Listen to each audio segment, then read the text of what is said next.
Os bastidores da falência e da venda da Varig, uma das maiores empresas de aviação civil do país, foram detalhados num livro que está sendo lançado esta semana. Caso Varig, a história da maior tragédia da aviação brasileira. É o relato de um ex-piloto da companhia entre os anos de 1999 e 2008.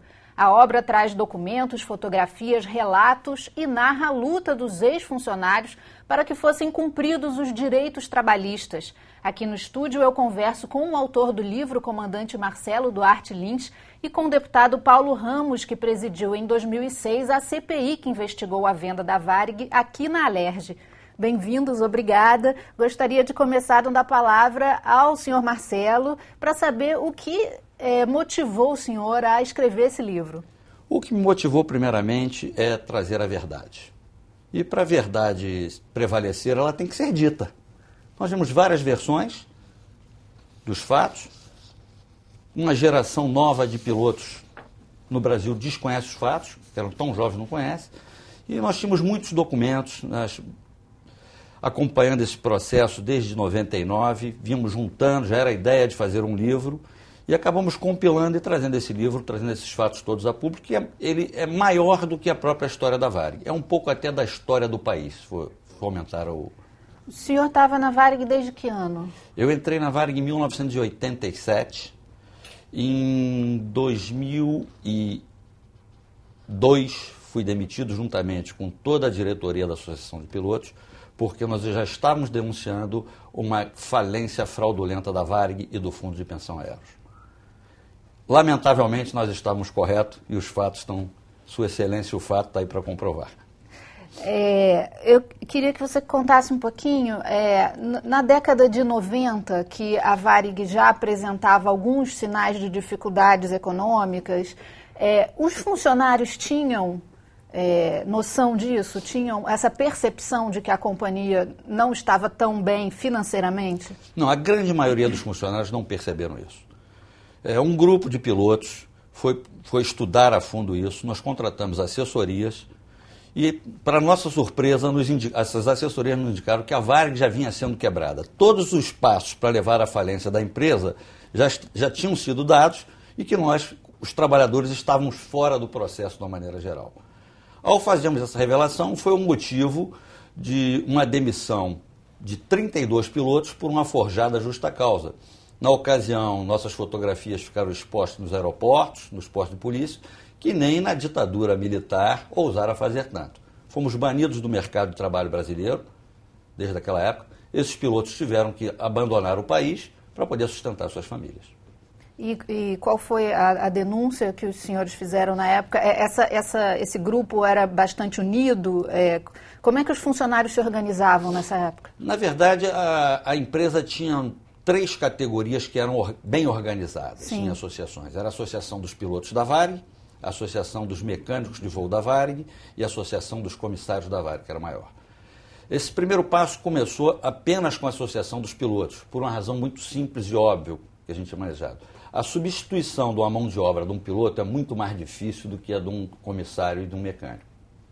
Então nós sabíamos que havia retaliações, nos preparamos dentro do possível para isso, e iniciamos esse processo contratando assessorias de escola, sejam econômicas, financeiras, jurídicas. Evidentemente, quando você desestabiliza o poder vigente, a reação é grande. E a reação foi exacerbada numa forçada justa causa, que não tinha nada de justa causa. Como disse um amigo nosso que já faleceu, um advogado que era piloto, foi uma causa justa e não uma justa causa. Com o passar do tempo, as outras associações se agregaram a esse movimento, o que fez com que calasse aquilo que era um movimento elitista de pilotos. Não era, era um movimento muito maior do trabalho tentando salvar o capital.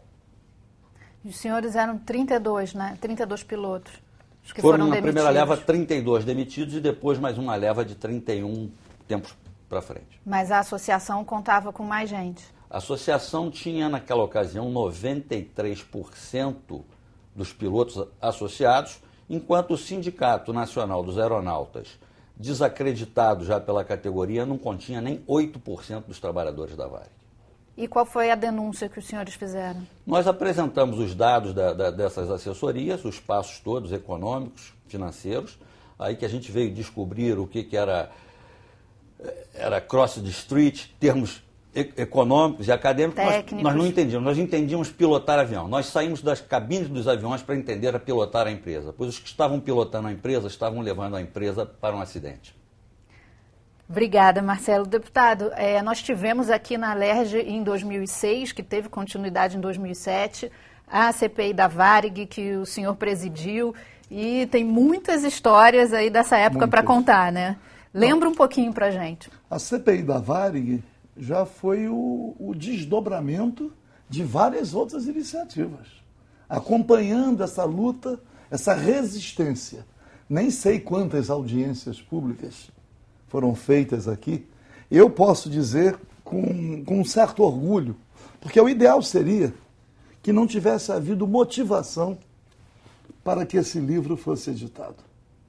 Que o Brasil, né, que o povo brasileiro fosse respeitado, que as referências nacionais fossem preservadas. Nós vivemos assim, uma destruição completa de valores ao longo desses últimos anos. E a Varig é um desses exemplos.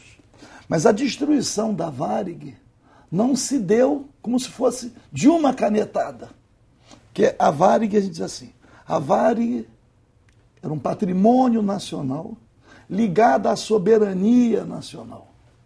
A Varig, embora fosse uma empresa privada, muita gente nem sabia, porque os governos sucessivos se utilizaram da Varig para suas políticas públicas. Não cumpriram com os compromissos que assumiram.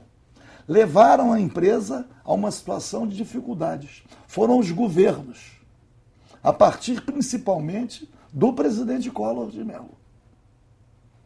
E aí o que aconteceu? Ficou evidente de que o patrimônio que a Varig representava era um patrimônio tão grande, não apenas como um valor nacional, mas um patrimônio econômico. Porque a Varig era cobiçada, as linhas cobiçadas. Foi uma forma de entrega do patrimônio nacional a partir da transformação da empresa num antro de corrupção, para desvio de recursos, para levar a empresa à falência. E depois, a resistência dos variguianos foi representando progressivamente denúncias, tudo rigorosamente comprovado.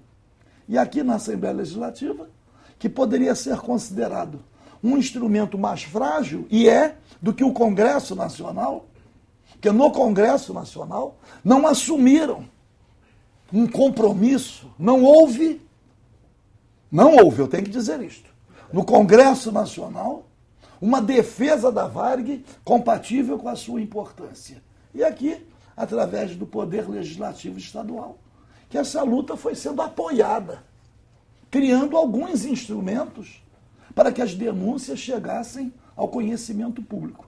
Imaginar que foi elaborada uma lei de recuperação judicial. Exatamente, a Varig foi a primeira grande empresa a e, na verdade, a inspiração para esta lei veio primeiro em homenagem à derrocada da Varig. Eles queriam transferir esse patrimônio e foram se utilizando de laranjas.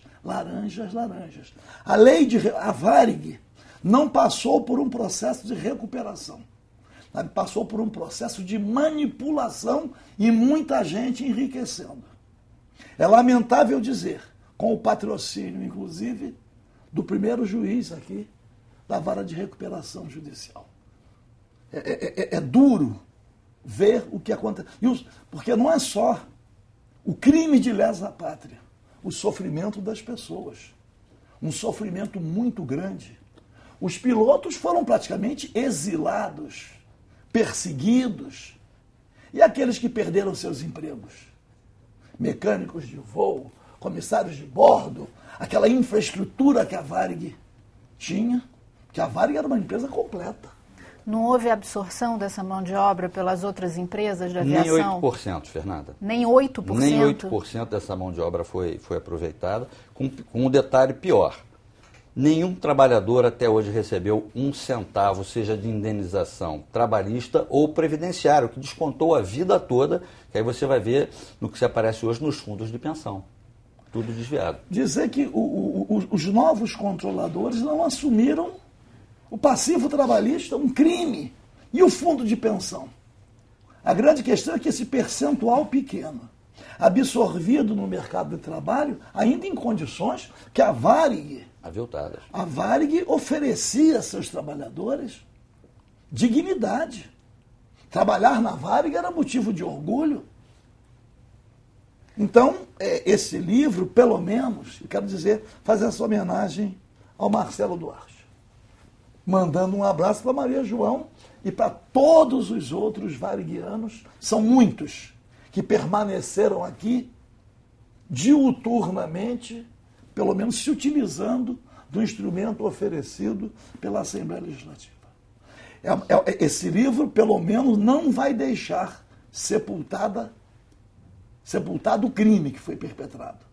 Este livro tem esse valor. É uma contribuição expressiva para que amanhã, quem quiser conhecer um caso, dentre outros, de ataque à soberania nacional, tem aqui um documento importante.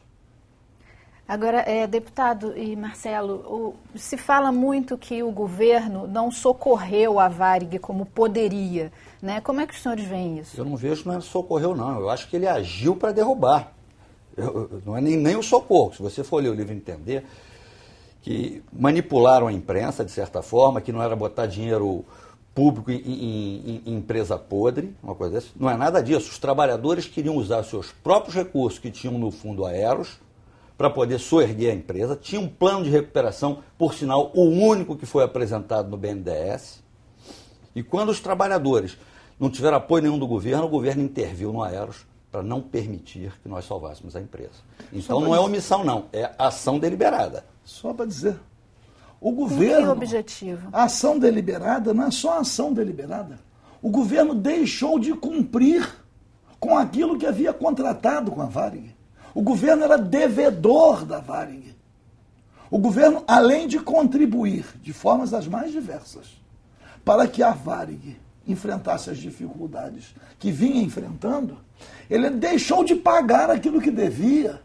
Porque imaginar que a Varig era utilizada pelos governos para assumir as linhas que não eram lucrativas, mas o governo oferecia uma compensação.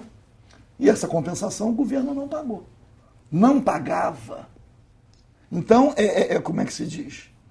Muita gente, equivocadamente, diz assim, não, mas a Varig tinha privilégios. Eles entendem que pagar bem ao trabalhador é oferecer serviços à sociedade como um todo. Está dito aqui, a Varig era considerada a principal embaixada do Brasil em vários países. As pessoas não procuravam o consulado ou a embaixada, as pessoas procuravam o escritório da Varig. Então, é isto que está em causa. Esses que foram os responsáveis, e muitos são citados aqui, eles vão ficar impunes, com um grau razoabilíssimo de certeza. Mas eles não vão ficar no anonimato. Este livro preserva o nome deles no panteão dos criminosos contra o nosso país. Deputado, obrigada, Marcelo. A gente vai para um intervalo rápido, o Alerj Debate volta já já.